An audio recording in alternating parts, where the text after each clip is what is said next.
Il est écrit, mais il est aussi écrit.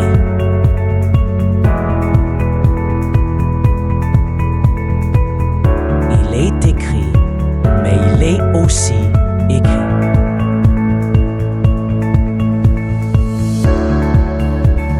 Il est écrit, mais il est aussi écrit. Il est écrit, mais il est aussi écrit.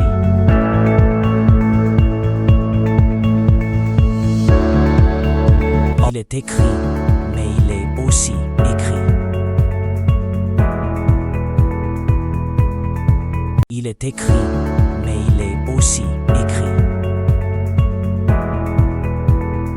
Il est écrit, mais il est aussi écrit.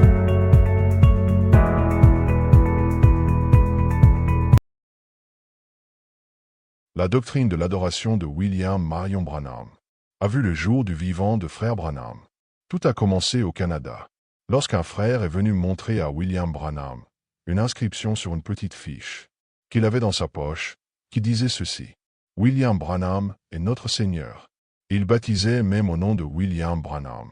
Tout au début, le prophète William Branham pensait que c'était une blague, parce qu'il connaissait très bien ce frère. Quelques jours auparavant, ce frère était venu confesser ses péchés et ses torts chez William Branham. Mais ce frère croyait sans détour que William Branham était Jésus-Christ. Et cette croyance prenait progressivement de l'ampleur. Et les gens ont commencé à appeler de partout, spécialement de Chicago. Tout le monde voulait savoir si le prophète Branham croyait à ce dogme. Les gens qui disaient partout qu'il était Jésus-Christ. Il avait répondu très clairement ceci: « C'est un mensonge horrible, infâme et impie. C'est du diable. » Il ajouta ceci: « Je suis votre frère. M'appeler Jésus-Christ ferait fuir n'importe qui du champ de mission. Cela ferait que toute personne qui aime Christ fût la chose même. » Le prophète était tellement bouleversé. Il alla consulter le Seigneur pour savoir plus sur la chose. Et Dieu lui a donné ce passage de l'Écriture de Luc, chapitre 3, verset 15, qui dit ceci: « Comme le peuple était dans l'attente, et que tous se demandaient en eux-mêmes si Jean n'était pas le Christ. » L'histoire se répète simplement. Donc l'existence de cette doctrine est la preuve irréfutable que ce message est vrai. Selon la réponse donnée par William Branham lui-même dans la série des questions et réponses du 12 janvier 1961. La question 123. Voici la question. Frère Branham, nous savons que vous êtes un messager envoyé par Dieu à cet âge de l'Église. Nous voyons que les signes mêmes qui accompagnaient Jésus vous accompagnent. Et nous comprenons pourquoi certains de ceux qui vous connaissent le mieux croient que vous êtes le Messie. Pourriez-vous expliquer la différence qu'il y a entre votre relation avec Dieu et celle de Christ avec Dieu? William Branham a encore pris le même passage de la Bible, dans Luc chapitre 3 verset 15, pour répondre à cette question. Il a dit ceci: « Il faut nécessairement que ça se passe comme ça. Si ce n'était pas comme ça, je me repentirais de mon message. » Il a renchéri encore davantage dans Questions et réponses numéro 1 du 23 août 1964, en disant ceci: « Vous êtes en train de faire la pire gaffe que vous ayez jamais faite de toute votre vie, en m'appelant le Seigneur. Mais tout ça, ça ne fait qu'identifier le message comme étant vrai, malgré tout ce que William Branham a dit en ce qui concerne cette doctrine. Cette doctrine continue néanmoins à prendre de l'extension. Dans cette vidéo, nous allons vous montrer quelques points saillants dans les enseignements de William Branham qui peut amener les gens à embrasser cette doctrine. Et nous allons aussi examiner très minutieusement chaque citation qui constitue l'ossature de cette doctrine. Nous mettrons également en parallèle d'autres citations simultanément pour tester et voir si cette doctrine est vraie. Rejoignez-nous pour explorer et passer au peigne fin, pendant des heures, toutes ces citations qui sont à la base de cette doctrine. Bienvenue sur notre chaîne. N'oubliez pas d'aimer, de partager et de vous abonner à notre chaîne pour des enseignements plus profonds du message de l'heure. Toutes les doctrines dans le message naissent suite au non-respect de ces trois règles indispensables données par William Marion Branham. Dans la prédication, Christ est révélé dans sa propre parole du 22 août 1965. Il a dit ceci: 1. Il ne faut pas mal interpréter la parole. 2. Il ne faut pas disloquer la parole. Et enfin 3. Vous ne devez donc pas mal placer la parole.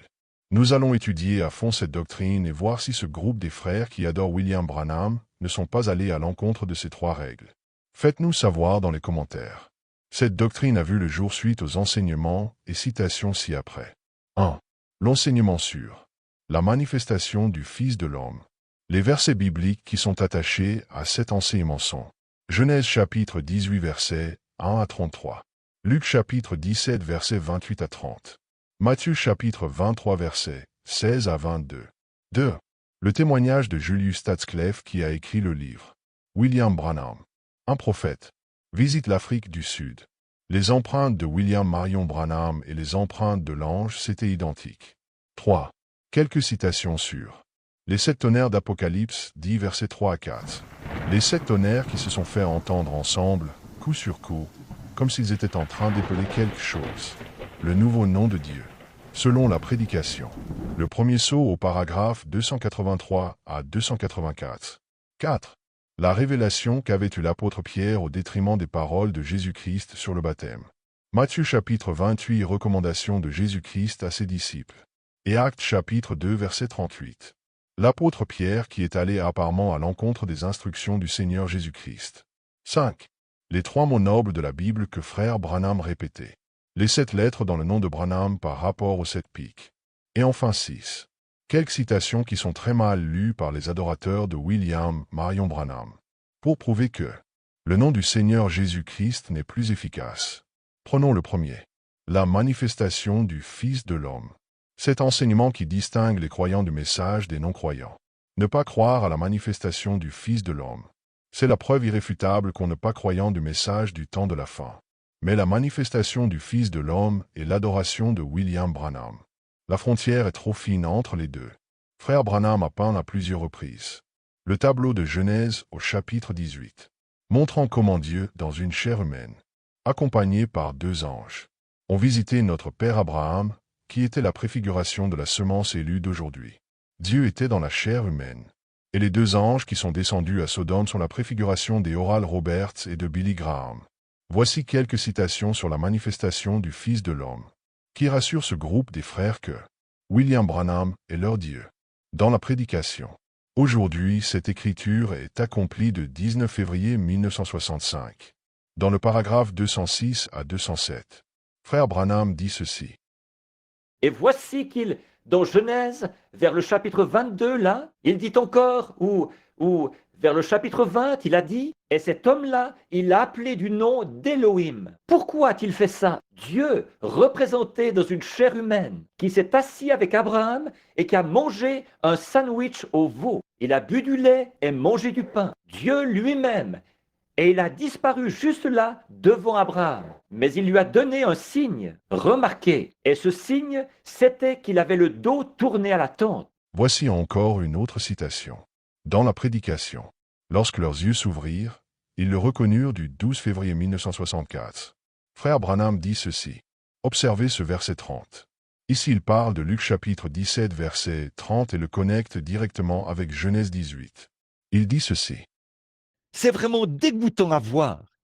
Ce qui arriva au jour de Sodome arrivera de même à la venue du Fils de l'homme. Souvenez-vous, remarquez juste là, au verset 30, quand le Fils de l'homme se révélera. L'avez-vous déjà remarqué? Observez ce verset 30. Quand le Fils de l'homme se révélera aux jours qui seront comme c'était avant Sodome. Observez ce qui s'est passé à Sodome. Cet homme est resté là-bas. 2 d'entre eux sont descendus à Sodome pour parler à Lot, pour le faire sortir de là. Et ils n'ont opéré aucun miracle là. Ils les ont simplement frappés d'aveuglement. Mais celui-ci, là-bas, a fait un miracle devant l'élu.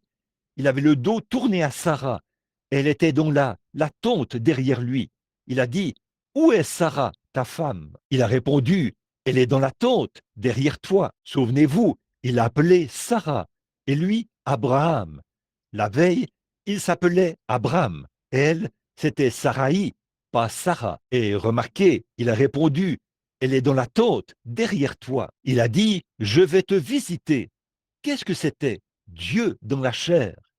Je vais te visiter selon la promesse. Et Sarah rit et a dit, ces choses ne sont pas possibles. Il a dit, pourquoi Sarah a-t-elle ri et dit, ces choses ne sont pas possibles? Il lui a dit ce qu'elle avait fait. Comme il était la parole dans la chair humaine, il connaissait les secrets de son cœur. Il a dit, Oui, tu as ri, et quand il était fait chair sur la terre, c'est exactement ce qu'il a fait. Et qu'est-ce qu'il a dit? Quand le Fils de l'homme se révélera dans les derniers jours, comme il en était au jour de Sodome, si les Sodomites sont partout dans le pays, Ajoutons une troisième citation, car la Bible déclare que toute parole soit établie sur la déposition de 2 ou de 3 témoins. Dans la prédication, Dieu et son propre interprète prêchaient le 5 février 1964. Frère Branham dit ceci. maintenant, si le Dieu d'Abraham a ressuscité Jésus-Christ d'entre les morts, et ce Jésus a promis que dans les derniers jours, les signes mêmes qu'Abraham, que l'ange, qui était Dieu dans une chair humaine, avait opéré devant Abraham juste avant que le Fils promis arrive, Jésus a dit que la même chose se produirait aujourd'hui. Maintenant, nous voyons les puissances atomiques et les dénominations, toutes, le gâchis dans lequel elles se trouvent. Nous voyons un Billy Graham là-bas et un Oral Roberts et tous ces gens qui sont là-bas, le messager pentecôtiste et le messager dénominationnel qui sont là. Nous voyons tout cela se dérouler. Ils exécutent le signe. Billy Graham, un théologien hors pair, ce à quoi croient les dénominations. Oral Roberts, un guérisseur hors pair, exactement ce que les pentecôtistes. Mais écoutez, il était promis autre chose à la postérité d'Abraham. Eux sont là-bas, parmi ces dénominations. Il doit se produire quelque chose en dehors des dénominations qui va réunir les gens. Nous allons laisser ça de côté jusqu'à demain soir. Prenons maintenant quelques autres citations que le prophète Branham relit presque sans gants dans son ministère, et ceux de Billy Graham et Oral Roberts. Et ce sont elles qui endurcissent davantage la position des adorateurs de Branham. Maintenant vérifions la parole par la parole et voir et comprendre la quintessence de toutes ces citations. Nous croyons que les citations de William Marion Branham en réalité ne souffrent d'aucune confusion. C'est plutôt les lecteurs qui font sortir les choses de leur contexte pour en faire des prétextes, et tombent directement dans l'une de règles, ou même dans toutes les 3 règles indispensables données par William Branham, qui sont entre autres, ne pas disloquer, ne pas mal interpréter, et ne pas mal placer la parole. Reprenons les mêmes citations et vérifions cela par d'autres citations. Prenons la prédication.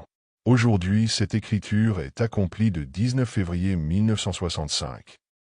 Dieu, représenté dans une chair humaine, qui s'est assis avec Abraham et qui a mangé un sandwich au veau, il a bu du lait et mangé du pain. Dieu lui-même, et il a disparu juste là, devant Abraham. Mais il lui a donné un signe. Remarquez, et ce signe, c'était qu'il avait le dos tourné à la tente. Frère Branham croit exactement comme la Bible que ce personnage qui a mangé chez Abraham, c'était Dieu. Mais regardez la nuance ou un détail que les gens ne tiennent pas compte dans ce tableau. Dans la prédication, les oins du temps de la fin prêchaient le 25 juillet 1965. Frère Branham dissocie toujours l'ange, qui n'était qu'un canal, c'est-à-dire lui-même étant que 7e messager et le Fils de l'homme qui est Jésus-Christ. Tous lecteurs de la Bible ou même du message savent très bien que le Melchisedec qui visita Abraham n'était qu'une préfiguration de Jésus-Christ. Jésus-Christ a dit aux Juifs ceci dans Jean chapitre 8 versets 56 à 58. Abraham, votre père, a tressailli de joie de ce qu'il verrait mon jour. Il l'a vu, et il s'est réjoui. Les Juifs lui dirent, tu n'as pas encore 50 ans, et tu as vu Abraham. Jésus leur dit, en vérité, je vous le dis, avant qu'Abraham fût, je suis. Voilà ce que dit la citation. Et puis, notez un autre passage de l'Écriture, Luc 17, 30, Malachie 4. De même que Janès et Jambres s'opposèrent à Moïse, la parole de leur ointe, de même ces hommes, pas un homme, mais des hommes, des oints, s'opposeront à la vérité, au jour même où le Fils de l'homme sera révélé. Apocalypse chapitre 10 versets 1 à 7. Lisez-le quand vous rentrerez chez vous. Le message du 7e ange, qui ouvre les sceaux. Qu'est-ce que c'est? Ce n'est pas l'ange qui est le Fils de l'homme, mais le messager révèle le Fils de l'homme. Est-ce que vous pouvez faire la distinction maintenant? C'est ça qui semble vous être tellement difficile. Voyez-vous, pas le Fils de l'homme, lui-même, mais le 7e ange, le 7e messager, révèle le Fils de l'homme au public, parce qu'il est sorti de la balle. Il ne peut pas en faire une organisation. C'est le grand, lui-même, de nouveau.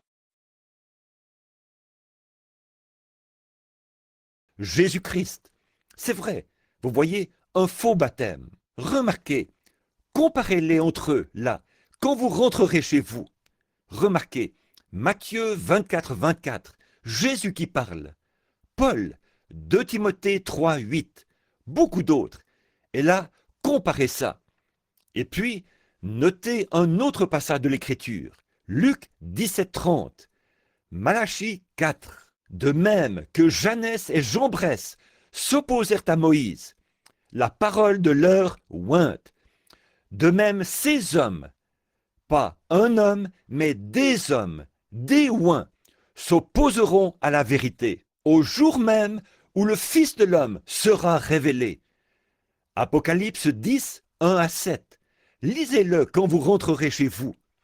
Le message du 7e ange qui ouvre les sceaux. Qu'est-ce que c'est? Ce n'est pas l'ange qui est le Fils de l'homme, mais le messager révèle le Fils de l'homme. Est-ce que vous pouvez faire la distinction maintenant? C'est ça qui semble vous être tellement difficile. Voyez-vous, pas le Fils de l'homme lui-même, mais le 7e ange, le 7e messager, révèle le Fils de l'homme au public, parce qu'il est sorti de la balle. Il ne peut pas en faire une organisation.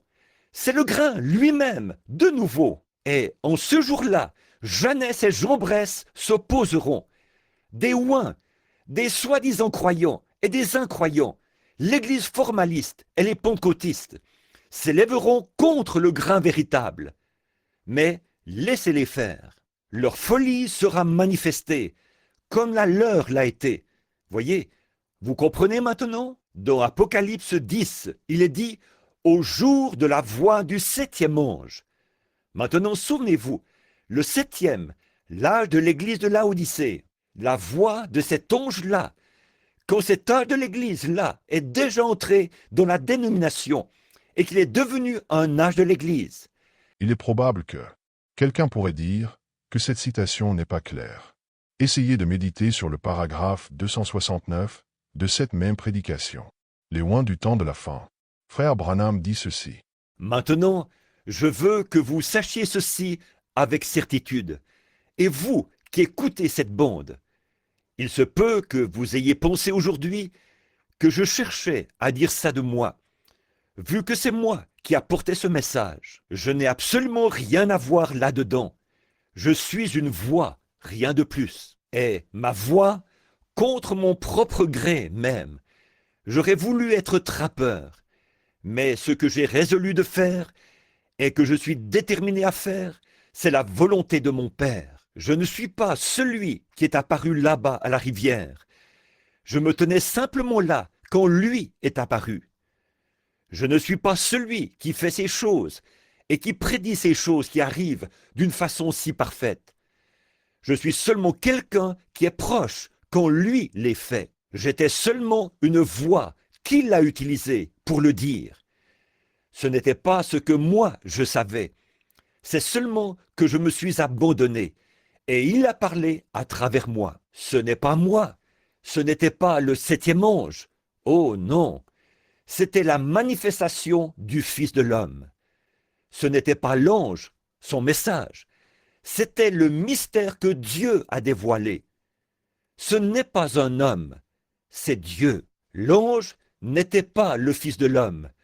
Il était le messager de la part du Fils de l'homme. Le Fils de l'homme est Christ. C'est de lui que vous vous nourrissez. Vous ne vous nourrissez pas d'un homme. Un homme, ses paroles vont faillir. Mais vous vous nourrissez du corps parole infaillible du Fils de l'homme. Et dans la prédication, l'original prêché le 14 juin 1964. Il a renchéri en disant ceci. Et nous croyons qu'au dernier jour, Dieu doit être manifesté parmi son peuple, à la semence élue, selon la Bible, dans la forme d'un prophète. C'est exactement en accord avec la parole. Non que l'homme soit Dieu, mais le don est Dieu. Les adorateurs de frère Branham prennent aussi Matthieu chapitre 23 versets 16 à 22, pour prouver surtout à ceux qui croient à la manifestation du Fils de l'homme que William Branham doit être adoré.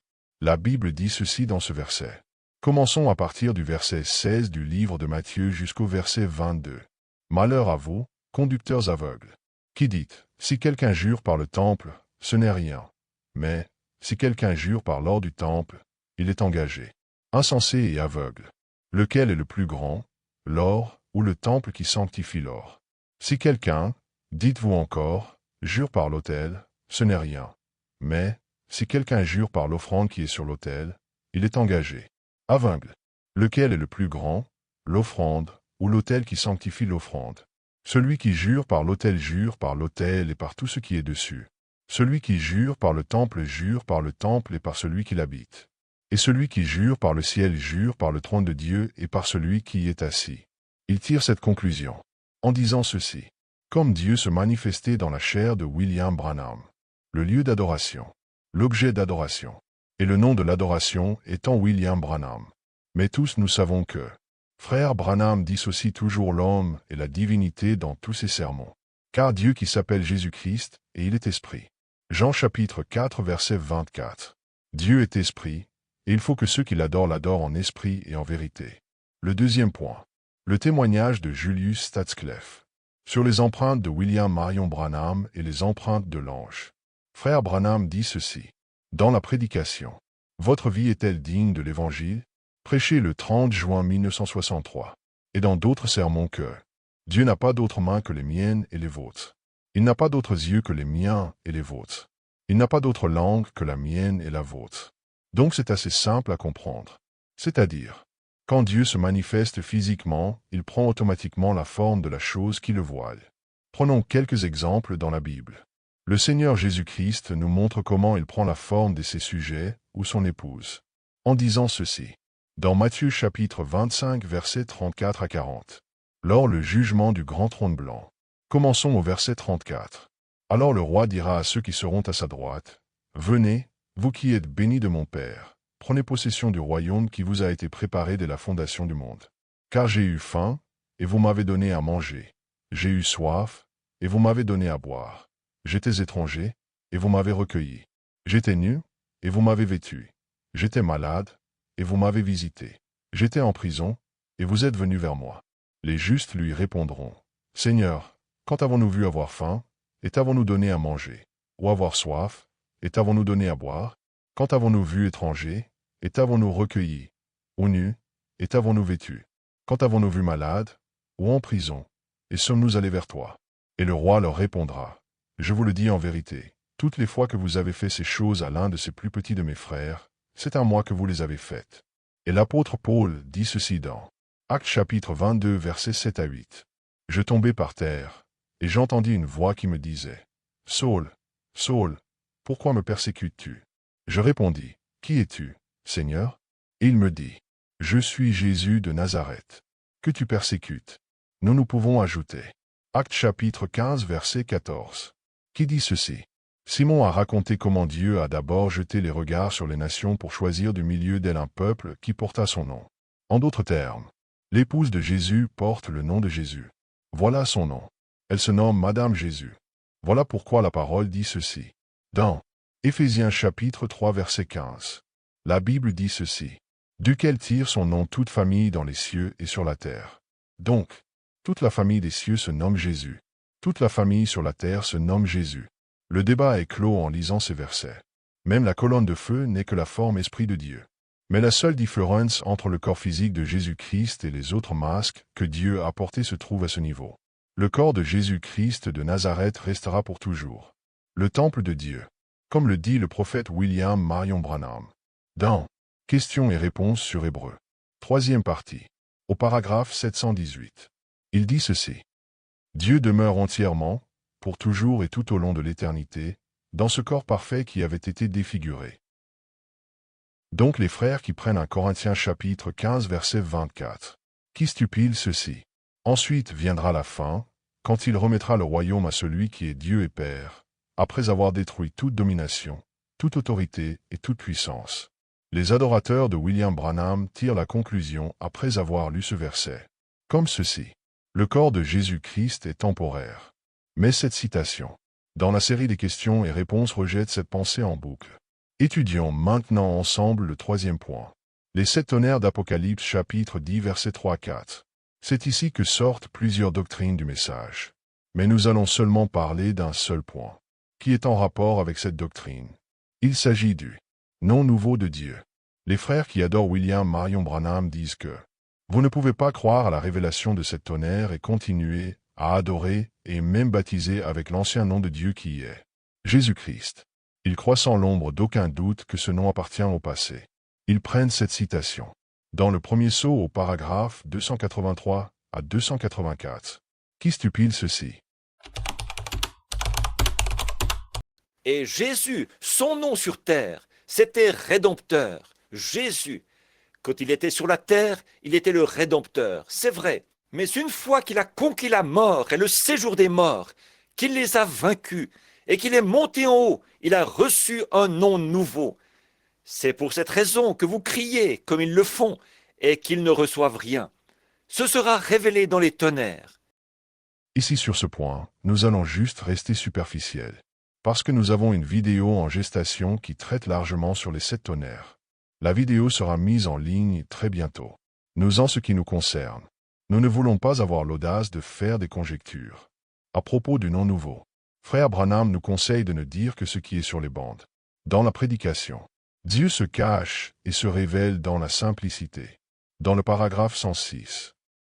Alors maintenant, écoutez bien chaque mot, saisissez-le, et si vous le prenez sur bande et tout, alors tenez-vous-en bien à l'enseignement qui est sur ces bandes.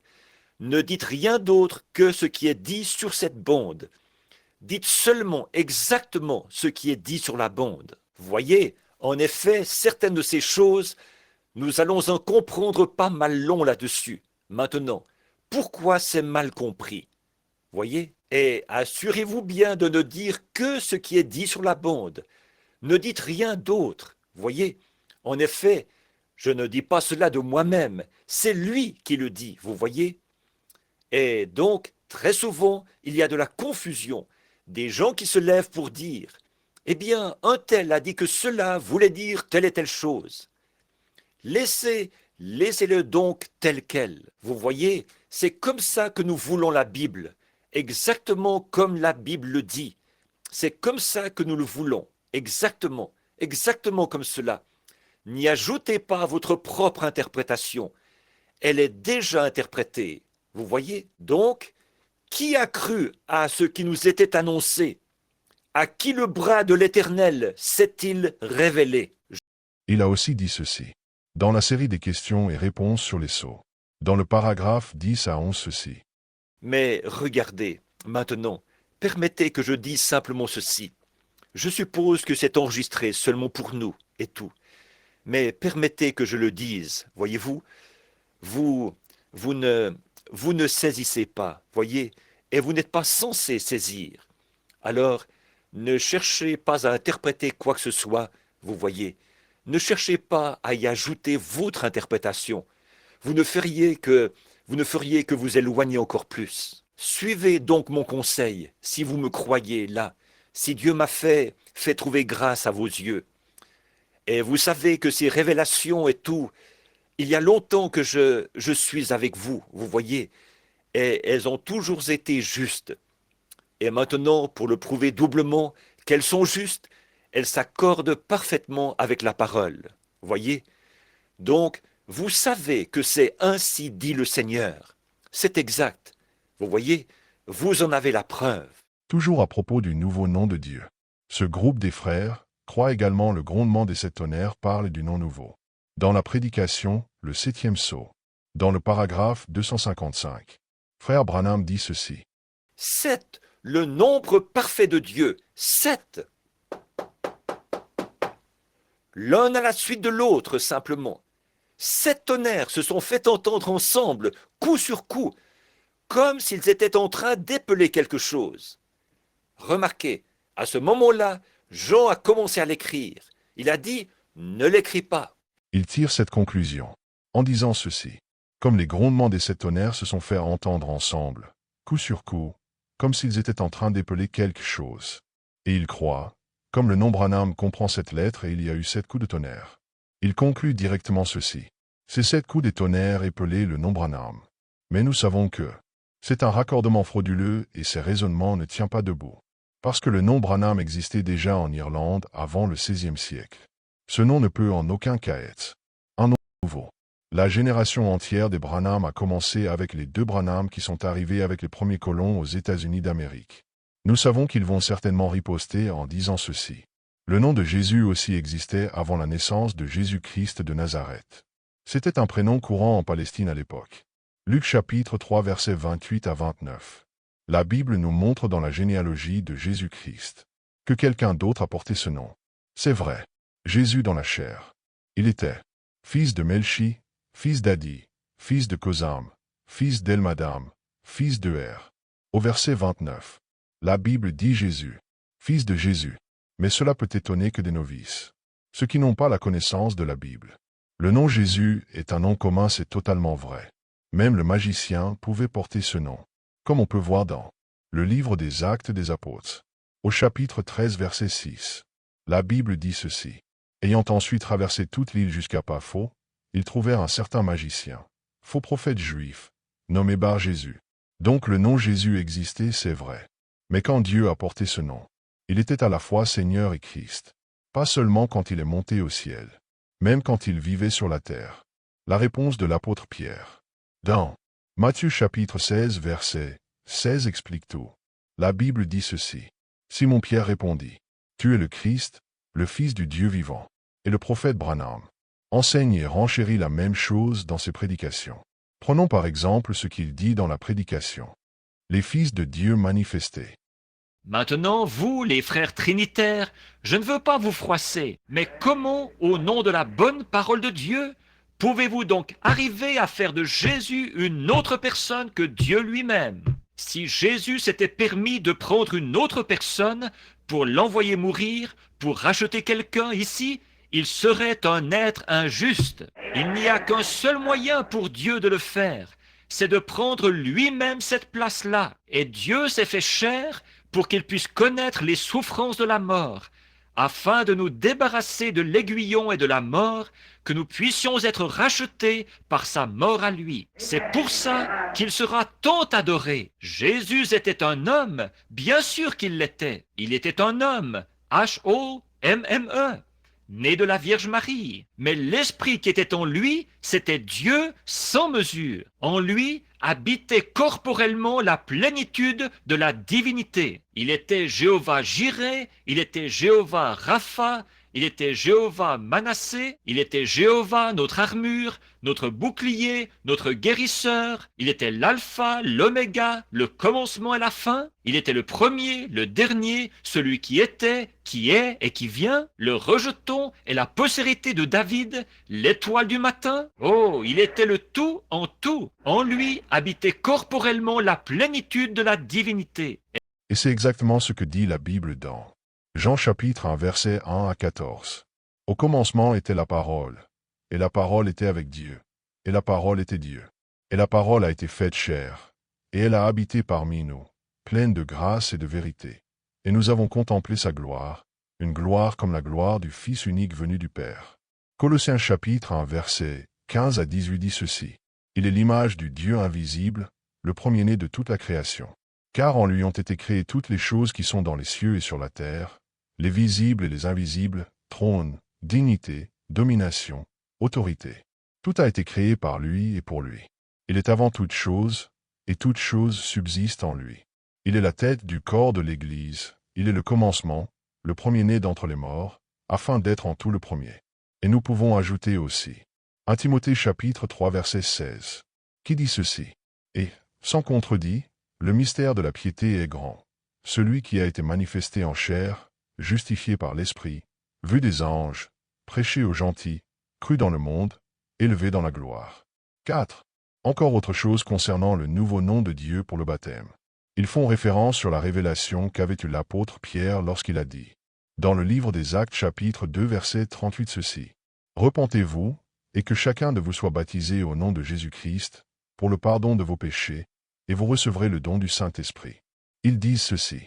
De la même manière, l'apôtre Pierre a eu la révélation du nom Jésus-Christ, alors que le Seigneur Jésus-Christ lui-même avait dit dans Matthieu chapitre 28 verset 19 ceci. Allez, faites de toutes les nations des disciples, les baptisant au nom du Père, du Fils et du Saint-Esprit. Il a parlé du Père, du Fils et du Saint-Esprit. Mais Pierre, après avoir reçu les clés du royaume, a enseigné que le baptême, c'est au nom de Jésus-Christ, et non Père, Fils et Saint-Esprit. Comme Pierre, ils sont convaincus que le baptême doit être administré au nom de Branham. Mais le prophète Branham a parlé largement sur le baptême adultère ou le faux baptême, c'est-à-dire tout baptême, en dehors du nom du Seigneur Jésus-Christ. Les adorateurs de William Branham ne voient pas ceci. Le nom de Jésus-Christ était valable avant même sa mort. Nous pouvons voir cela dans la Bible.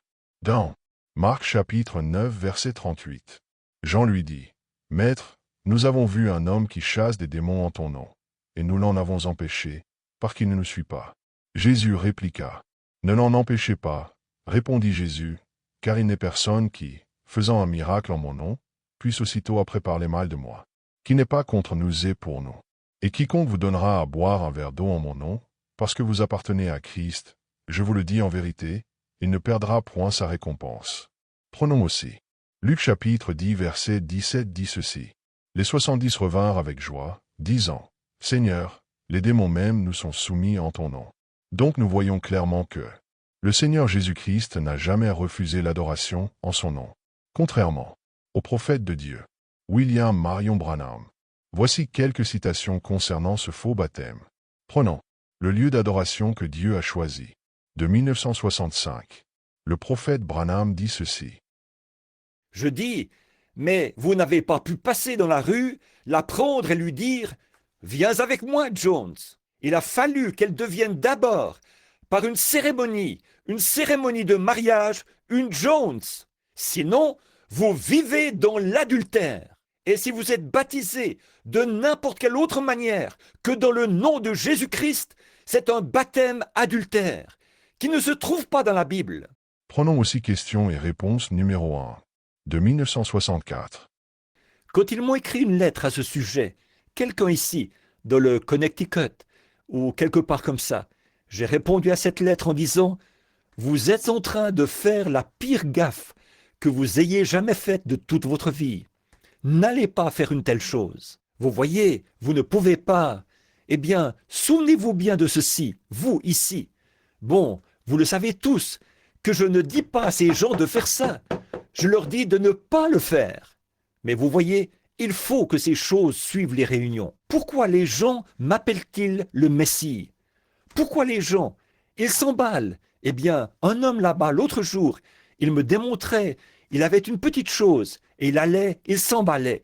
Il voulait que tous les gens soient baptisés en mon nom.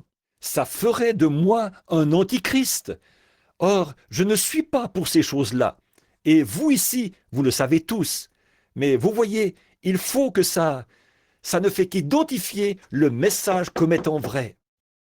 Nous voyons que le prophète William Branham était fondamentaliste au possible. Il soutient mordicus les enseignements des apôtres, un enseignement qui est basé sur le Seigneur Jésus-Christ, comme le dit également la Bible dans Éphésiens chapitre 2 verset 20.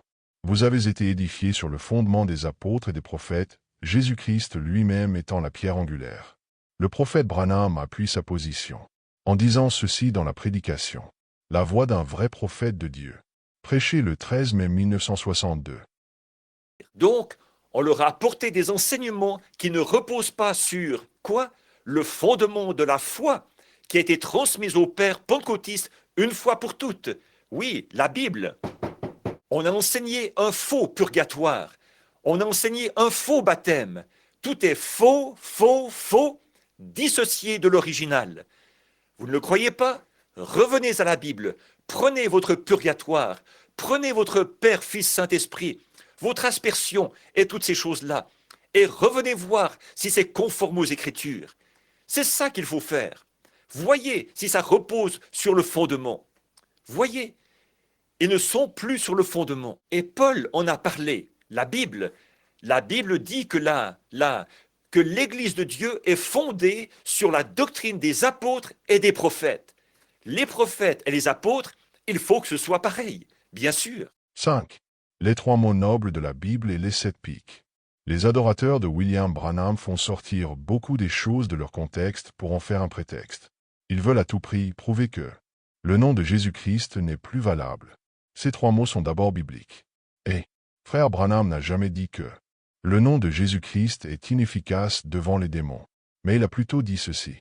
Dans la prédication, les expériences, prêché le 2 mars 1948, dans le paragraphe 133. Avez-vous remarqué que chaque fois, après que j'ai demandé ou réprimandé un esprit, je reste toujours parfaitement silencieux pendant quelques instants? Qui a remarqué cela dans des réunions? Faites voir les mains. Avez-vous remarqué cela? Maintenant, voici ce qu'il en est. Il y a 3 mots que je dois répéter en ce moment. Là, voyez? Et ce sont les 3 mots nobles de la Bible. Aucun mortel sur terre ne sait cela. Voyez? Et quand je demande cela, et alors cela revient avec secousse. Ah, un point. Au retour de cet esprit-là. Alors le guérit. C'est la raison pour laquelle vous m'entendez dire cela. Voyez? C'est ce qui se passe. V. Donc encore une fois de plus, nous ne pouvons pas faire des conjectures. Car il a bien dit qu'aucun mortel sur terre ne sait cela. Ceux qui disent qu'ils le savent, ils se trompent. Et les 7 pics sont en rapport avec le ministère de William Branham. Et non l'adoration. Ces 3 pics sont le premier, le deuxième et le troisième pull. C'est en réalité son réconfort et la preuve que Dieu était avec lui. Comme il a bien dit, dans la prédication, se tenir dans la brèche. Combien y a-t-il de lettres dans ton nom? B-R-A-N-H-A-M. M-A-R-R-I-O-N. B-R-A-N-H-A-M. Et il y avait 3 pics qui dominaient. Il a dit, ces 3 pics sont le premier, le deuxième et le troisième pool. En premier, c'était la première partie de ton ministère, de petite bosse. Puis, ton premier pool, assez haut, vous savez, le signe de la main. Puis, il y avait un petit intervalle là au milieu, la fois où j'ai été retiré du fait que j'étais trop fatigué. Beaucoup d'entre vous s'en souviennent. Et ensuite est venu le discernement, le deuxième pool. Alors ici, j'en ai eu un autre, il y a quelques années, avec des genres de petits pics, voyez, comme si mon ministère n'était pas encore là. Et ensuite est venu le troisième. 3 est un nombre qui indique l'achèvement. Voyez, le troisième. Le pic suivant, c'était le 5e, le nombre de la grâce. Et le pic suivant, c'était le 7e, le nombre de la perfection, la fin. Tu travailleras pendant 6 jours. Le 7e est le sabbat, la fin de la semaine, la fin du temps. Voyez, je me suis arrêté et j'ai montré ça à Billy. Et je les ai regardés. Il a dit, ça va rester. Si jamais il y a un doute dans ton esprit, souviens-toi de cet endroit. Reviens ici. Et Billy m'a donné un coup de poing sur l'épaule. Il a dit, papa, regarde vers l'est. Et comment c'est arrivé, je ne sais pas. Mais là, du côté est de la route, il y avait cette décharge qui brûlait. À des kilomètres et des kilomètres d'une quelconque ville, il y avait là une vieille décharge, un tas d'ordures, sur le côté gauche de la route. Je retourne sur le champ de mission. Amen. Âgé ou jeune, à la vie, à la mort, j'obéirai à Dieu jusqu'à ce que la mort me libère. J'ai manqué à mes engagements envers le Seigneur, sans le vouloir. Si je fais, j'ai essayé, permettez-moi d'insérer ceci. Voyez, reste-t-il de la place sur la bande? Laissez-moi insérer ceci. J'ai désiré voir Jésus-Christ manifesté sans aucun défaut, et que les frères qui écoutent cette bande et cette église se souviennent, à partir d'aujourd'hui, que c'est la raison pour laquelle vous n'avez pas vu de défaut, et que c'est la raison pour laquelle, pendant toutes ces années, vous ne pouvez pas relever une seule chose qui ait été dite ou faite qui ne soit pas arrivée. Je mets quiconque au défi de prendre l'un des milliers de cas sur l'estrade, et le discernement et la prédiction de ce qui arriverait. C'est arrivé exactement à la lettre. Alors, si l'Église croit cela, dites Amen, pour que... Il n'y a personne au monde qui peut en montrer un, mais que l'Église ici et l'Église à venir sache cela. Si Dieu pousse un homme à travers un tuyau et qu'il ne bouge pas du tout jusqu'à ce que Dieu le lui dise, il n'y a pas de foi connectée à cela. C'est Dieu qui vous pousse vers quelque chose. Et cela a élevé le ministère à un point tel que personne ne peut dire un seul mot contre cela. Mais à partir de maintenant, laissez-moi d'abord vous parler au nom du Seigneur, avant que vous n'écoutiez, parce que je dois y aller par la foi. Je dois le faire par la foi, que je pense que c'est juste ou faux, ou quoi encore. Je fais le meilleur choix possible, et j'y vais. Si cela n'a pas été faux, c'est que j'ai attendu jusqu'à ce qu'il me dise d'aller le faire. Je l'ai attendu. Donc, ce n'était pas moi, c'était lui. Maintenant prenons quelques citations qui sont très mal lues par les adorateurs de William Branham. Dans la prédication, le lieu d'adoration que Dieu a choisi, prêché le 20 février 1965, dans le paragraphe 51, il conclut ceci en lisant cette citation. Baptiser au nom de Jésus est une dénomination, un credo ou encore un dogme. C'est un très beau type ici. On vient d'étudier les 7 âges de l'Église pour montrer que Dieu garde tous les 7 âges de l'Église dans la parole. Parce que chaque âge de l'Église a produit une partie de la parole. Et quand il la produisait, il voyait la lumière. Tout comme les premiers qui ont découvert qu'on devait baptiser au nom de Jésus. Qu'est-ce qu'ils ont fait? Ils en ont fait une dénomination. Et elle est morte aussitôt. Alors Dieu est tout de suite passé à quelqu'un d'autre. Il ne reste pas dans un de ses credos et de ses dogmes. Il n'a rien à faire avec ça. Il n'y a rien de perverti en Dieu. La parole de Dieu est sainte, sans mélange. Christ est le point central d'adoration de Dieu. Il est Dieu. Mais les adorateurs de William Branham ne voient pas cette litanie de citations du prophète, qui disent le contraire. C'est-à-dire baptiser au nom de Jésus, c'est faux. Mais il faut plutôt baptiser au nom du Seigneur Jésus-Christ. Prenons ces citations rapidement. Questions et réponses sur les sceaux. Au paragraphe 174 à 175. Donc, pour ce qui est de la théorie trinitaire, selon laquelle il y aurait 3 dieux différents, ça, c'est du paganisme. Cela n'a jamais été enseigné dans la Bible. Cela n'a jamais été enseigné dans le message du lion. Mais cela a été adopté dans le suivant, et c'était Antichrist. Demandez à qui vous voudrez, à n'importe quel théologien. Cela n'a été introduit qu'avec la doctrine des Nicolaïtes. Voilà pourquoi on a retrouvé ça avec Martin Luther. Voilà pourquoi ça s'est poursuivi avec John Wesley.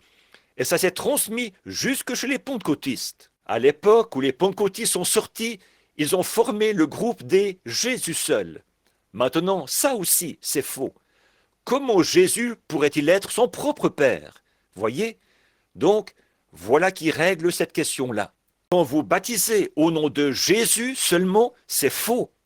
Rien que « je te baptise au nom de Jésus ». Ça, c'est absolument faux.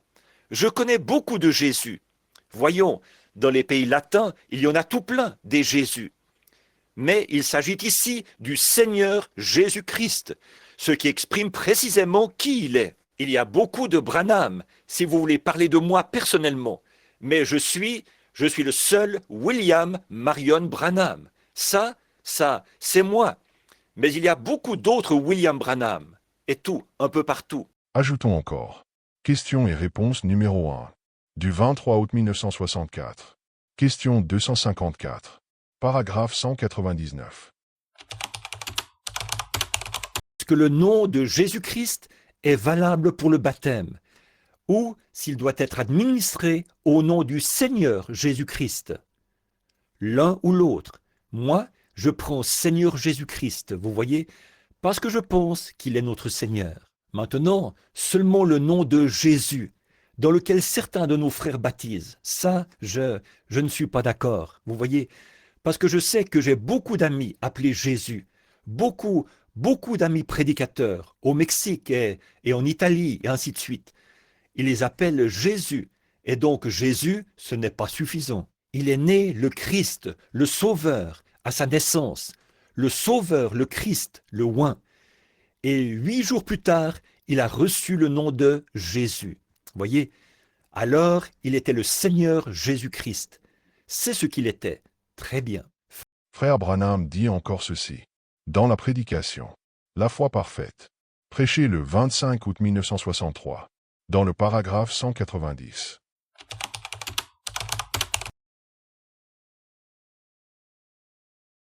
Et les démons nous étaient assujettis en ton nom, le nom le plus doux sur la langue d'un mortel. Les démons, ce nom qui ressuscite les morts, qui guérit les malades, qui purifie les lépreux, qui chasse les démons, qui fait des chrétiens. Il n'y a pas d'autre nom sous le ciel. Je vis, je baptise, je crois, j'adore dans ce nom. Oh, laissez-moi en devenir une partie.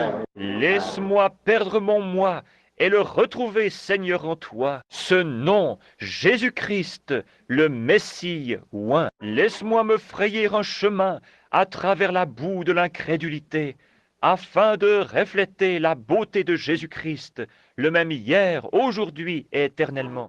Et pour parachever cette étude, nous pouvons prendre également cette citation, pour démontrer l'efficacité de ce précieux nom de Jésus-Christ.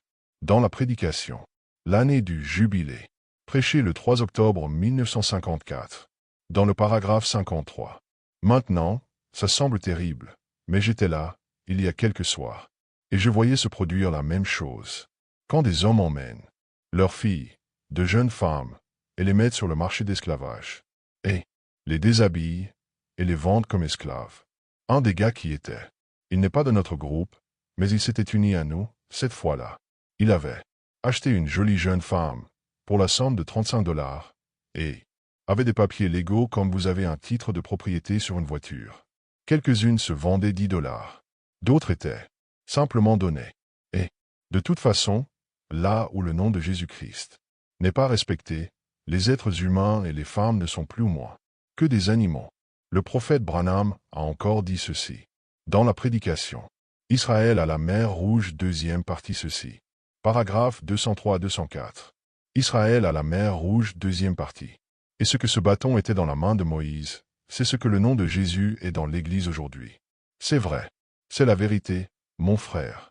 Si jamais ces Égyptiens avaient pu lui enlever ce bâton de la main, il aurait été impuissant. S'ils pouvaient enlever le nom de Jésus de l'Église, et vous en éloigner, vous sortiriez, et le blasphémeriez, et vous vous en moqueriez, et tout le reste, puis essayeriez de revenir et de prier en ce nom. Vous ne devez pas faire cela. Vous devez le garder sacré. C'est vrai. Oh, prends le nom de Jésus avec toi, enfant de tristesse et peine. Quand les tentations t'environnent, murmure ce nom en priant. Les démons se disperseront, comme des cafards sur le plancher lorsqu'on allume la lumière. Certainement. Et enfin pour conclure, William Marion Branham dit ceci, dans le premier sceau, dans le paragraphe 345 à 346. On m'a dit, vous n'avez qu'à entrer, fléchir le genou devant lui et lui baiser le doigt. J'ai dit, pas question. Pas question. Non, monsieur. J'ai dit, je suis prêt à appeler frère n'importe quel homme qui veut être un frère. Je suis prêt à l'appeler révérend s'il veut qu'on lui donne ce titre. Mais pour ce qui est d'adorer un homme, ça, c'est réservé exclusivement à Jésus-Christ. Voyez? Non, non, monsieur. Je ne baiserai la main d'aucun homme comme ça. Ça, non. Alors, je ne l'ai pas fait. Vérifier la parole par la parole. C'est la seule manière de lui faire dire la vérité. Et elle doit dire la vérité de la Genèse à l'Apocalypse.